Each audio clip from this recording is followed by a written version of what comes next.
Contrario al contenido que se sube en este canal, donde comparto historias de mi propia autoría, la siguiente historia fue escrita por Saturdead, conocido por sus girasoles azules.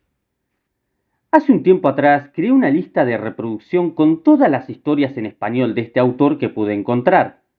Algunas son de canales muy grandes cuyos videos alcanzan decenas de miles de visitas. Otras son de canales tan pequeños que los videos apenas llegan a 20 visualizaciones.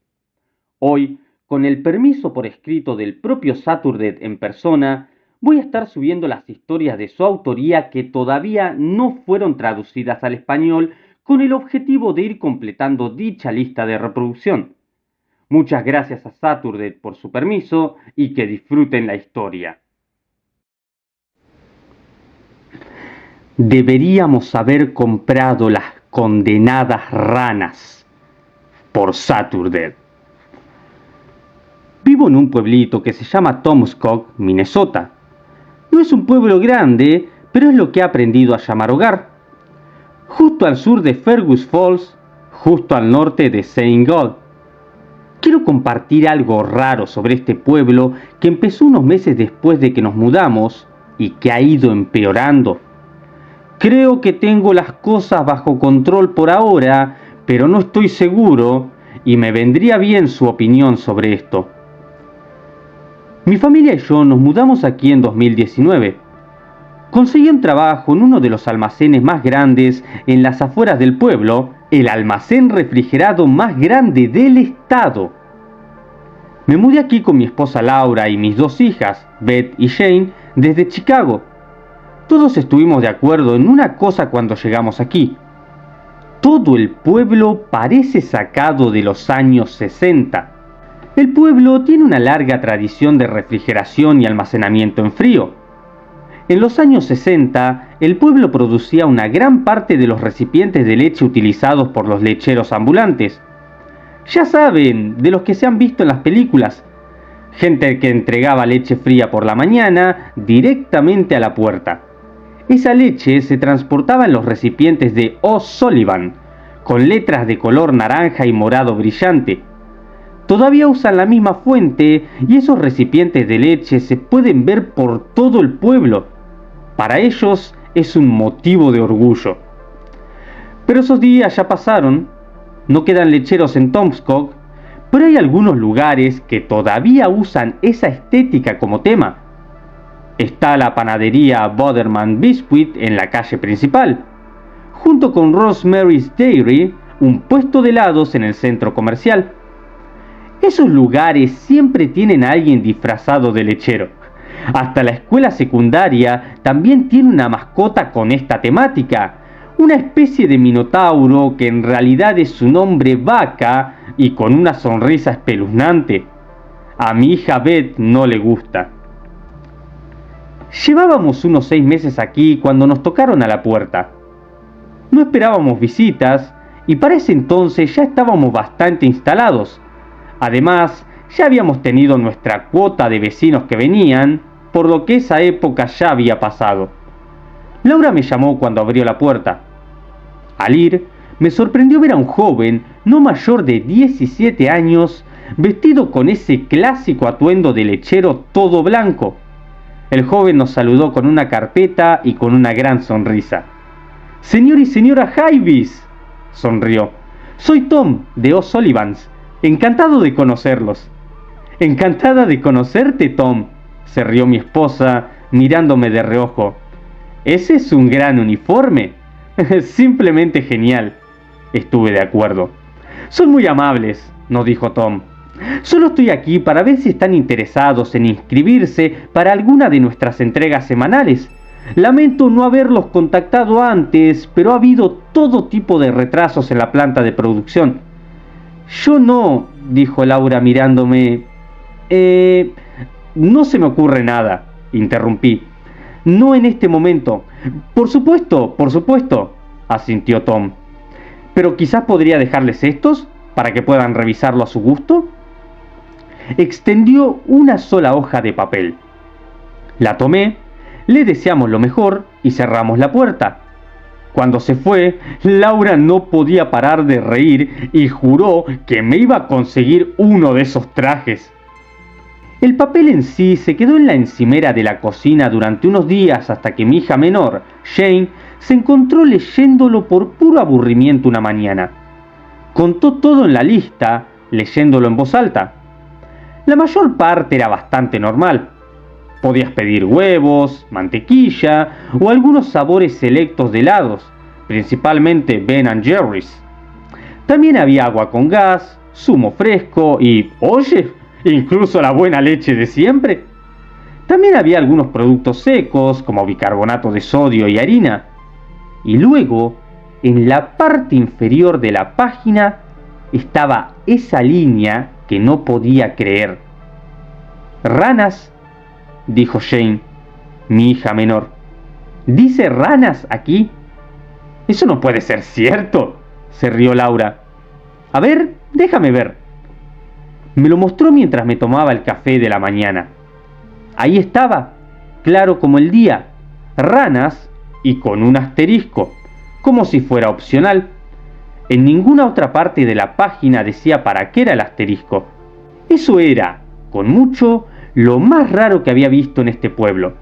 Tal vez alguien tenía una cosa con la cocina francesa, pero ¿tener ranas congeladas entregadas a domicilio? Eso es raro. Y si era algo de cocina, ¿por qué no había caracoles? Mi esposa y yo hablamos de ello extensamente durante aproximadamente una semana. En la conferencia de padres y maestros intentamos hablar con los otros padres sobre ellos, pero la mayoría de ellos no parecían saber de qué estábamos hablando.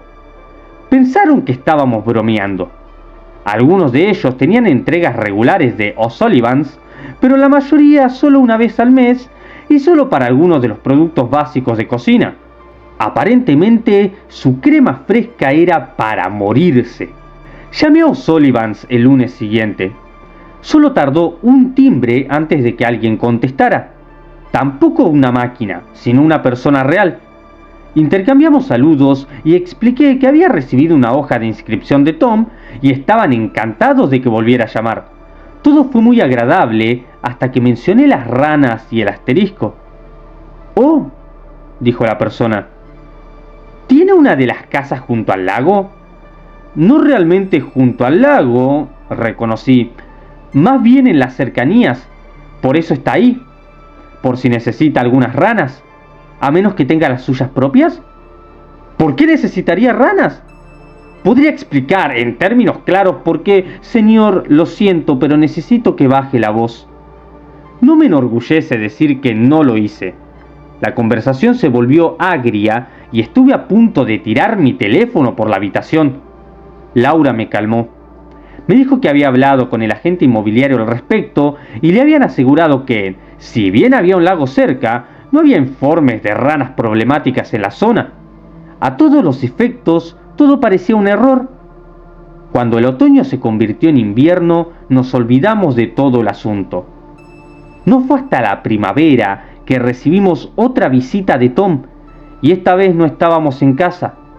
Dejó otra nota de inscripción en nuestra puerta principal y yo la hice pedazos. Laura pensó que estaba exagerando.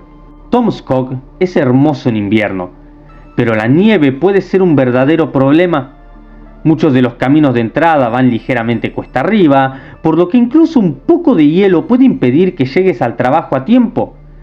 Podrías pensar que la gente no necesita tanta refrigeración en invierno, pero te equivocarías.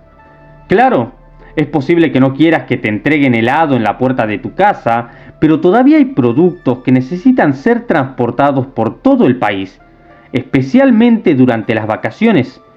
Estuve trabajando horas extras la mayor parte de diciembre y ni siquiera me di tiempo para preocuparme por el repartidor de O'Sullivan's. Estaba demasiado ocupado con la vida cotidiana. Llevar a los niños a la escuela, sacar mi coche de la entrada, conseguir una niñera una vez cada 2 semanas para salir por la noche. Lo de siempre. Pero el invierno se convierte en primavera y las cosas cambiaron. Estaba sacando agua para mi café de la mañana cuando noté que las tuberías retumbaban. Sonaba como un atasco. Cuando estaba a punto de golpearlo, algo salió volando de la tubería. Algo pequeño y negro, directo al triturador de basura.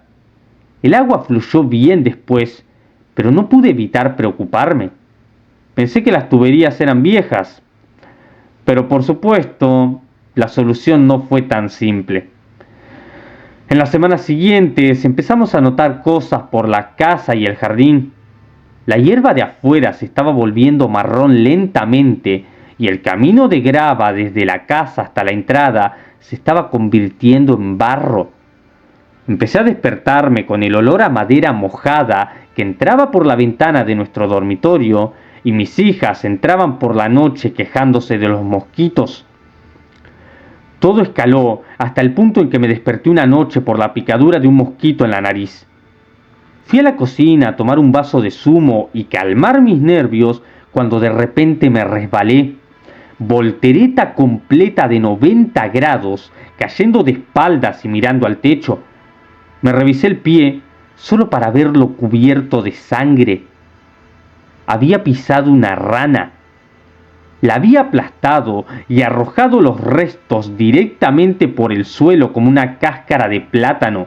La cosa todavía se movía mientras mi esposa la tiraba. Tuve que ducharme durante 40 minutos seguidos antes de sentirme remotamente limpio de nuevo. En los días siguientes simplemente empeoró.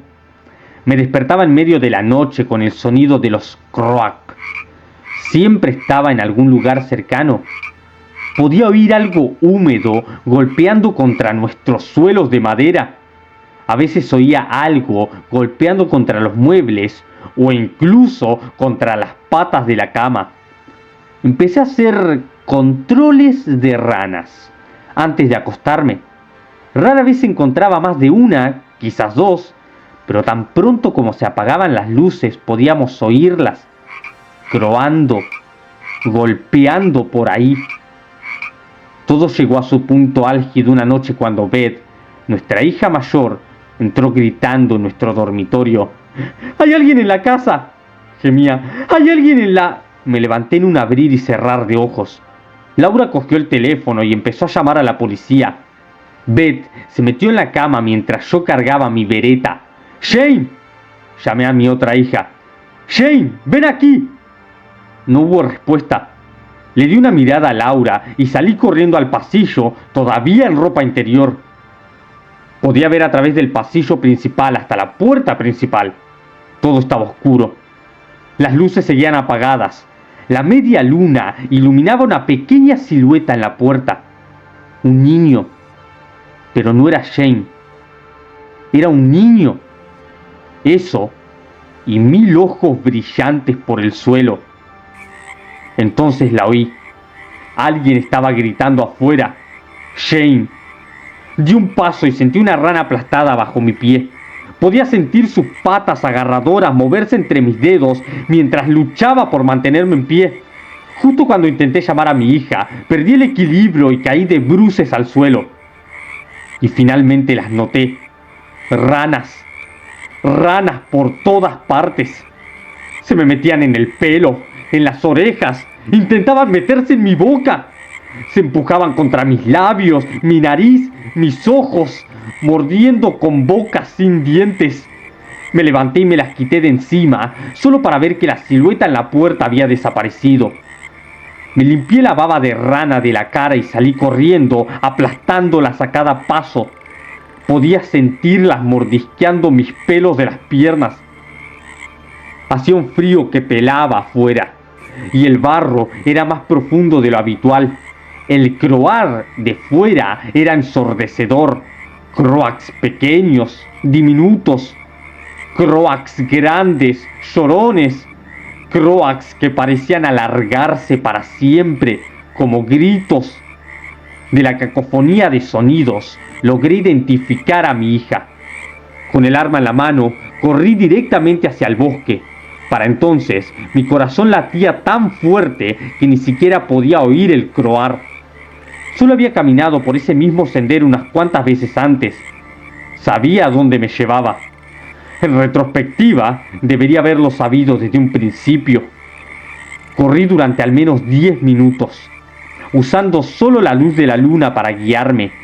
Me quedé ronco, gritando para encontrar a Jane, y de vez en cuando podía oírla a lo lejos.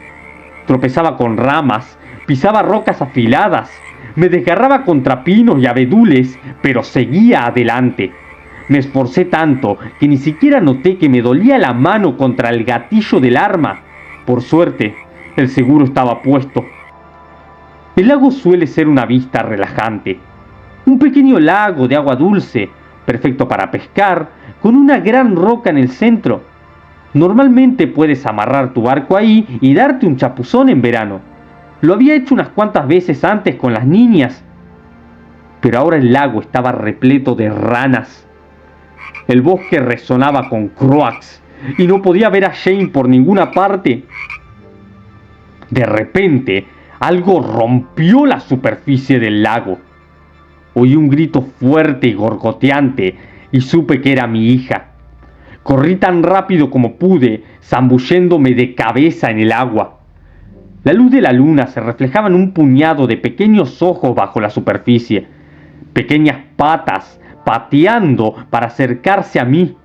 El agua era densa, con barro y escombros, y no podía ver más allá de un par de metros. Salí, busqué aire y volví a bajar. Estaba a medio camino del lago cuando por fin pude ver algo justo debajo de la superficie. A la luz de la luna parecía una medusa, pero yo lo sabía mejor. Esos eran los pijamas de Jane.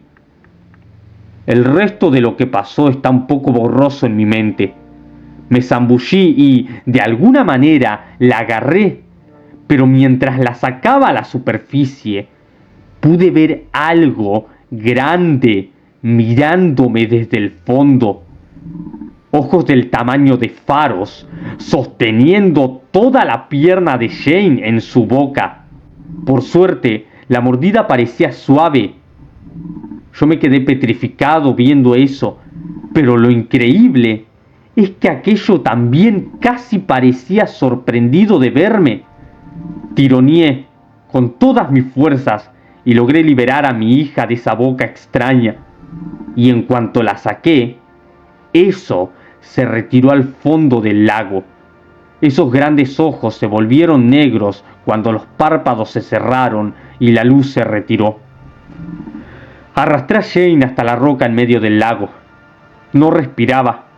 Le hice RCP, gritando, pidiendo ayuda. Estaba tan en pánico que no podía llevar la cuenta de cuánto tiempo había pasado. Seguía gritando, llorando, suplicando. Pero al final solo estábamos ella y yo. Cuando finalmente tosió un pulmón lleno de agua del lago junto con un renacuajo, la abracé. Alrededor del lago pude ver pequeñas siluetas mirándonos, sombras cortas y borrosas, del tamaño de niños. Escuché sus murmullos. En un principio parecía que estarían murmurando, susurrando, pero finalmente lo entendí. Estaban croando. No contamos toda la historia a la policía. No había forma de que nos creyeran. En cambio, pensaron que había sido un caso de susto nocturno y que Jane se había perdido en el bosque. Simplemente les dejamos creer lo que quisieran. Volvimos a llamar a Tom de O'Sullivan's. Vino al día siguiente, todo vestido de blanco. Luego de los saludos protocolares, decidimos ser directos y le preguntamos si nos recomendaría pedir las ranas. Una vez es suficiente, sonrió. La mayoría de los viejos que vivían junto al lago sabían que hay que tener 1 o 2 ranas en la casa. ¿Por qué?, pregunté. Si ya hay ranas en la casa, no hay necesidad de que vengan más ranas, asintió, golpeándose la frente como el hombre del meme. Así que se quedan afuera. Así que conseguimos ranas congeladas, ironicé. Y luego estamos bien. Solo están hibernando, me corrigió. Solo tienen que ponerlas en un lugar muy agradable y estoy seguro de que todo estará bien. Nos inscribí para una sola entrega de 4 ranas. Tom pareció complacido, pero cuando estaba a punto de irse lo detuve. Tengo que preguntar, le dije, ¿somos los únicos en el pueblo que necesitamos esto? Tom me miró y fijó sus ojos en mi hija menor. Solo por unos años más, señor Hyvis, dijo. Los pueblerinos creemos que a eso no le gustan los niños demasiado grandes. Pero si no lo necesita, puedo cancelar el pedido, a menos que quiera arriesgarse. La respuesta fue obvia. Nos entregaron 4 ranas. Las puse en un bonito terrario en el pasillo. En cuanto a Jane, bueno, ella apenas recuerda lo que pasó esa noche y no parece tan afectada como el resto de nosotros. ¡Diablos! Hasta la he visto jugar con esas cosas. Pero yo, me dan temblores cada vez que las oigo croar. No ha habido ni una sola rana en nuestra propiedad desde entonces. La hierba vuelve a estar verde y el camino de grava se mantiene con grava incluso durante las malas lluvias. Pero a veces, por la noche, juro que puedo ver esos contornos borrosos de niños a lo largo de los bordes de mi propiedad. No hablan, no murmullan, solo croan.